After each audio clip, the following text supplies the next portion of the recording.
Grass जितना स्वादिष्ट है उसके बाद बाकी स्वाद उतने स्वादिष्ट नहीं होते, और अंत में तो 2-4 ऐसे ही छोड़ देते हो। है कि नहीं? ये उपयोग, हम कॉमर्स पढ़ते थे, उसमें उपयोगिता कैसे, मार्जिनल यूटिलिटी, उसका सिद्धांत है, आ रहा है ना? तो हम कहते जरूर हैं संसार मेरा नहीं है, और मेरे के नाम तुम जीते भी नहीं हो, है ना, क्योंकि वो श्रद्धात्मक नहीं है। कह जरूर रहे हैं हम, लेकिन हम पहुंचे नहीं। और एक बात इससे जोड़ लेते हैं हम थोड़ी देर के लिए, है कि नहीं? परमात्मा अच्छा सब कहते हैं ना, क्यों भाई? लेकिन परमात्मा मेरा बोलता कोई? उधर कहते हैं संसार मेरा नहीं, इधर ये नहीं कहते कि परमात्मा मेरा है। उधर संसार को अच्छा नहीं कहते, ये नहीं कहा कि संसार अच्छा नहीं बोला ना। और इधर बोलते हैं परमात्मा अच्छा है लेकिन मेरा देखो कितना विरोधाभास है। आप इन चीजों को मुझसे सुन करके आप चिंतन करो, मनन करो कि मैं मोह के जाल में कैसे फंसा हूं। मैं इसलिए बता रहा हूं, आप छोटी छोटी सी वस्तु में अगर बंध रहे हैं तो सिर्फ इसलिए बंधा कि मेरा नहीं है, तो मुझे ही मालूम मेरा नहीं है, और ये भी जानते हो टूटेगा पेन, लेकिन जल्दी टूटे नहीं भी टूटा कोई उठा ले तो तुम उसे चिल्लाओगे कि नहीं? जब मेरा नहीं है तो क्यों चिल्लाए? लेकिन जब पेन ने लिखना बंद किया तब नहीं चिल्लाए, तब कहोगे, तब दोस्तों में नहीं यार मुझे मालूम था ये पेन ज़्यादा ड्यूरेबल नहीं है, ख़त्म करो दूसरा ले लूँगा, और वही टेबल से गायब है तो आ रहा ना समझ में? तो मेरा नहीं है ये कहना आसान है, और संसार अच्छा नहीं है कहना कठिन है। जिस दिन कहोगे अच्छा नहीं, उस दिन वस्तु का संग्रह नहीं कर पाओगे, और करोगे तो लोग तुम्हारी इज्जत खराब करेंगे। आ रहा? सावधान।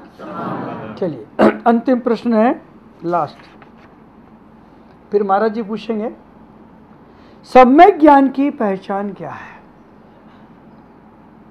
बहुत ज्ञानी है, एक ज्ञानी ज्ञान में आगे बढ़ गया,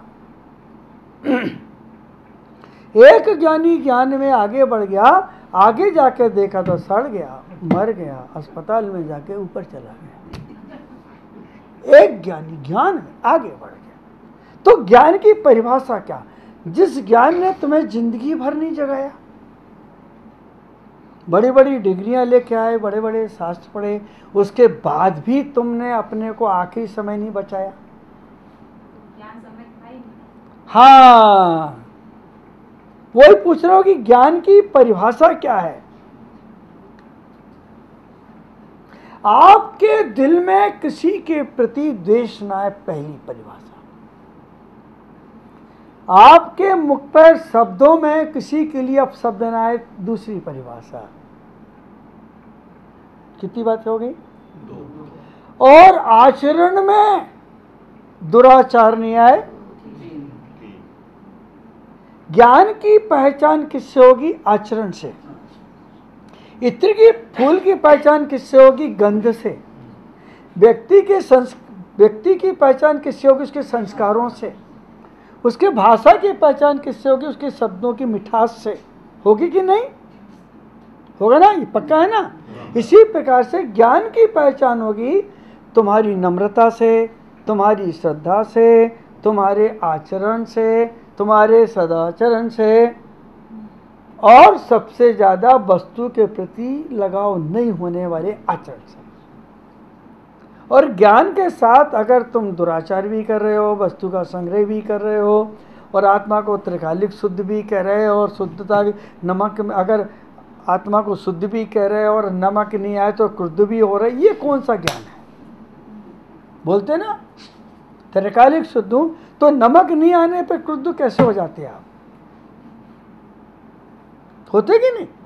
स्वाद बिगड़ जाए तो गुस्सा आती कि नहीं?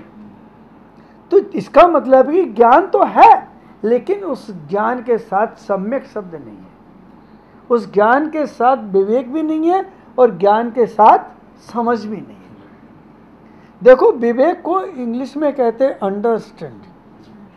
जैन साहब अंडरस्टूड बोलते हैं ना आप, इसका मतलब है कि मैं समझ रहा हूं, ये विवेक है। अगर एक शब्द भी गलत निकल गया तो भाई आप चिंता मत करिए, मैं समझ रहा हूं, आई एम अंडरस्टूड, बोलते हैं ना, ये विवेक बोल रहा है भीतर का। और अज्ञान तो कॉलर पकड़ लेगा। तो ज्ञान की पहचान क्या है? आचरण है। और आचरण नहीं है तो वो ज्ञान हमारे लिए प्रमाणिक। देखो मैंने एक दिन बात बताई थी, आज आपको बता रहा हूँ। आप बाजार में जब जाते हैं, देखो अज्ञानी जीव कैसे हैं सोचिए, बाजार में जाते हैं, आम का रंग देख के लेते ना, लेते ना, छिलका देख के लेते ना, लेते कि नहीं? और छिलका खाते हो क्या? नहीं। फट तो मरेगी। छिलका देख के आम खरीदा और छिलके ही को फेंका है। तुमने समय की भूमिका के लिए है ग्रंथ पढ़ा। क्यों भाई? राइट बेटा, राइट। देखो कितनी खुश है, उसकी लड़की है, कह रही पक्का है? तुमने जिनवाणी देख करके पढ़ी है और तुमने उसी को फेंक दिया। उसके भीतर क्या था, उसके तुमने अपने स्वार्थ से उसको निचोड़ा, और सामने उसकी गुठली में दम था कि वो पुनः तुम्हें कई प्रकार के फल दे सकती थी, था कि नहीं? लेकिन तुम्हारी गलती से, और फिर घंटों निकाल रहे कि फंसा हुआ और चूसो गुठली है। ज्यादा ज्ञान में फंसे ना, फंस गया संसार में। अब ख्याति भी बढ़ गई तो पीछे नहीं आ सकते, नाम भी बढ़ गया तो पीछे नहीं आ सकते, ज्ञानी कहला लिए तो कुछ कह नहीं सकते, और भीतर से सब भीतर चल रहा, गड़बड़ चल रहा। क्या प्रश्न था? ज्ञान की पहचान क्या है? ज्ञान की पहचान आचरण है। आचरण नहीं है तो ज्ञान की पहचान नहीं है। तो आप शास्त्र तो पकड़ लेते हैं और छिलके की तरह छोड़ देते हैं, ये कमजोरी है। और मैं कहता हूं आपसे, रंग बिरंगे पुस्तकों को देख के मत उठाओ। पुराने शास्त्र भले धूल जमी हो, एक बार उठाओ, आचार्यों की उसमें गंध मिलेगी आपको। भले वो ताड़पत्र पे लिखे गए हों, भले स्याही मोटी से लिखे गए हों, काम के हैं, उनके अंदर जान है, आज भी प्राण है। लाल पीले पे मत जाना, खाली रंग देख के मत खरीदो आम। कभी कभी बहुत अच्छे छिलके वाले आम खट्टे निकलते हैं है ना? तो ज्ञान की पहचान क्या है बता दीजिए। सावधान। हे भगवान, आपके चरणों में बारंबार नमन। आज के समय नेता और अभिनेता लाखों और करोड़ों रुपए कमा लेते हैं, लेकिन इनके माध्यम से ना तो कोई मंदिर बन पाता है, ना कोई धार्मिक कार्य हो पाता है। ऐसा क्यों? भगवान अगर वो धार्मिक होते तो कहा कोई नेता अभिनेता बनते। पहले तो यही सोचो, वो तो अपनी स्टेचू लगाने के चक्कर में होते है ना।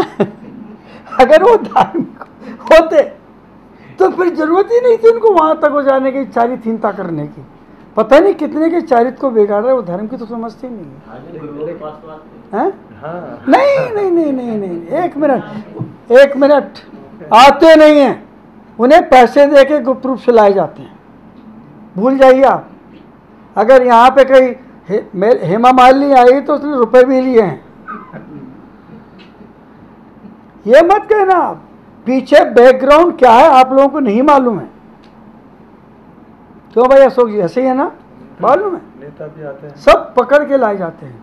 नेता के लिए भी अपनी इमेज बनाने के लिए महाराज के चरणों में, महाराज मैं फलाने से जुड़ा हूँ महाराज, तो महाराज को बोला सभा में नाम लेंगे, थोड़ी ख्याति करेंगे, वोट बेलेंगे, बुलाए जाते हैं।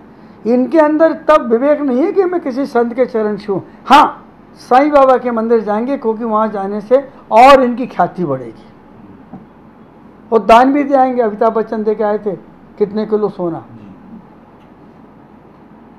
तो इनकी श्रद्धा वो नहीं है जो आपकी श्रद्धा है। आते हैं लेकिन अपने उद्देश्य से आते हैं। नहीं तो नहीं आते। अगर वो धर्मात्मा होते तो अभिनेता और नेता बनने के लिए नहीं जाते। आज राजनीति जो विकृत हुई, इसको एक ही कारण है कि कभी संतों के चरणों को, धर्म को स्वीकार ही नहीं किया राजनीति ने। और अभिनेताओं ने, अगर अभिनेता यहाँ आते तो वो रोल नहीं कर सकते थे भगवान, जो कर रहे हैं किडनैप जैसे, है ना, बलात्कार के करते हैं जो, वो रोल नहीं कर सकते थे वो, क्योंकि कभी धर्म की शरण नहीं गए, कभी संतों की शरण नहीं गए, वो तो पैसे की शरण में गए और इज्जत बेच के गए। इसलिए उनके मन में आस्था नहीं है, इसलिए वो मंदिर नहीं बनाते हैं। सावधान। पंचम काल में बड़े बुजुर्ग सबसे ज़्यादा परेशान हैं, क्योंकि उन्हें अपने परिवार का साथ नहीं मिल रहा है। वो अंतिम समय तक धर्म से कैसे जुड़े रहें, इसका क्या प्रावधान? अरे बहुत अच्छे प्रावधान है। एक दिन यहाँ बताया था मैंने कि दादाजी खाली बच्चे को गोदी में खिलाना प्रारंभ कर दें। जैन साहब बताया था ना, दादाजी प्रिय क्यों हैं, आप भी थे है ना, क्योंकि दोनों दुश्मन है उसके। दादाजी पहले अपनी हट को छोड़ें, एक बात, बच्चों को प्यार देने की कोशिश करें, दो बात, क्योंकि जिस समय वो व्यापार कर रहे थे, जिस समय वो जी रहे थे, उस समय का वक्त कुछ और है। जब दादाजी चल रहे थे बैलगाड़ी में, उसमें ब्रेक नहीं थे, और आज बच्चा जब स्कूटर में चल रहा है तो उसमें ब्रेक है। तो दादाजी कहेंगे मत दौड़ाओ, बच्चा दौड़ाएगा, बच्चे को मालूम कि मेरे हाथ में ब्रेक है। एक तो ये दूरियां बहुत ज़्यादा हो। दूसरी बात, विज्ञान ने इतना ज़्यादा हम सबको अपनी ओर आकर्षित किया कि हम माता पिता से दूर हो गए। माता पिता वो चीज़ें पसंद नहीं कर रहे थे क्योंकि उन्हें देखा नहीं था, और बच्चे बिल्कुल ही ओपन हो गए।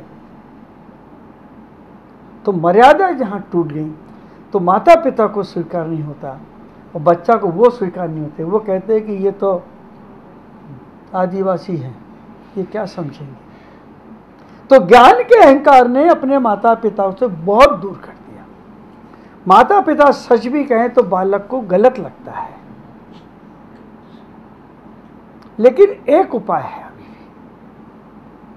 आने वाली जो संतानें हो रही हैं, उन्हें दादाजी की गोदी में खेलने का अवसर दिया जाए, तो जितना दादाजी अपने बेटे के बेटे को, पोते को प्यार करेंगे, उतना बेटे और बहू दादाजी का ख्याल रखेंगे। पक्का ये लिंक जुड़ी हुई है, क्योंकि उनका बच्चा जब जिसकी गोद में खेलता है, अगर पड़ोसी की गोद में जाकर तो कहे भाई साहब चाय पी के जाओ, बोलिए बोलिए। और माँ को इतना अच्छा लगता है कि बेटा अगर पड़ोसी के यहाँ गया तो उसका सारा काम शांति से निपटता है। क्यों भाई, करेक्ट है कि नहीं? पुरुषों को क्या मालूम, तो बाहर ही रहता है ना। तो एक है रास्ता है, उन्हें टोके नहीं, बड़े प्यार से बेटा आए और प्यार से। जैसे मैं अपनी बात बताता हूँ, बताऊँ अशोक जी, हम लोग तो बिजी लाइफ में थे, तो मेरी माँ एक काम करती थी, सुशील बेटा, जी माँ ले चारा नहीं दूंगी तेरे को, देख आज पर्यूषण पर्व है ना, स्कूल में मत खाना, घर में आके खाना। वो देती थी चारा ने, तो चारे तो मिले, तो अब उसके लिए हमें घर आना पड़ता था। कैसे संस्कार डाले। मैं गुलालबाड़ी में था, एक दादाजी आए, वो 4 बच्चों के साथ आए, एक इतना बड़ा, फिर इतना। तो दादाजी बोले कि इनको आशीर्वाद दे दीजिए, आज उपवास कर रहे हैं, वो आते हैं ना अपना मोक्ष सप्तमी के। मैंने कहा इतना सा करेगा, तो छोटा बोलता हाँ करूँगा। बोले मैंने 2 साल पहले भी किया, और मैंने कहा ये करेगा। तो मैंने कहा दादाजी आपने कैसे किया ये? तो दादाजी बोले किसी को सुधारने के लिए और धर्म की पास लाने के लिए 3 चीज़ें आवश्यक है। पहली चीज़ तो उसको प्रोत्साहन दो, पहली चीज प्रोत्साहन दो। दूसरी चीज उसे इनाम दो, प्राइज, प्रेरणा दो, प्रोत्साहन एक है। और तीसरी चीज उसने कहा प्रेरणा भी दो। प्रोत्साहन चीज अलग है और प्रेरणा दो, है ना, प्रोत्साहन में कुछ देंगे, समझाएंगे, अपने पास बोलें, और प्रेरणा देने बैठेंगे तो उसको कई चीज़ अच्छी बताएंगे, पुरानी पुरानी, हाँ, ज्ञान की बातें। तो बोले मैं बचपन से इनको प्रोत्साहन भी देता हूँ, प्रेरणा भी देता हूँ और इनाम प्राइज भी देता हूँ।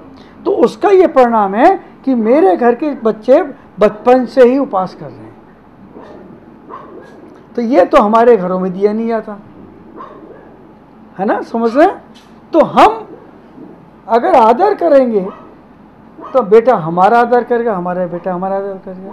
और दादाजी लोगों को भी थोड़ा सा अपनी मान को नीचे करना चाहिए।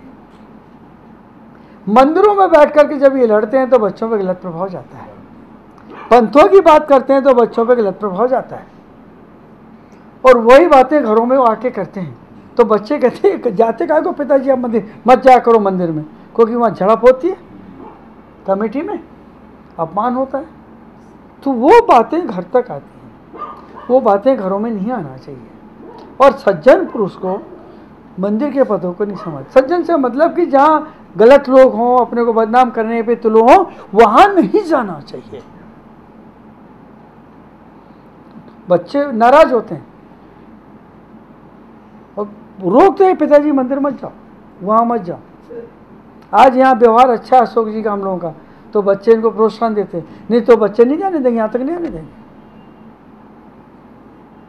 तो हमारी गलतियां हो रही कि हमें प्रोत्साहन भी नहीं मिलता, प्रेरणा भी नहीं मिलती और प्राइज भी नहीं मिलता कहीं पर। तो ये सब गैप हो गए, इसलिए सब सावधान। अगर वृद्धाश्रम नहीं बनेंगे तो शायद बड़े बुजुर्ग पोतों को खिलाने लगेंगे।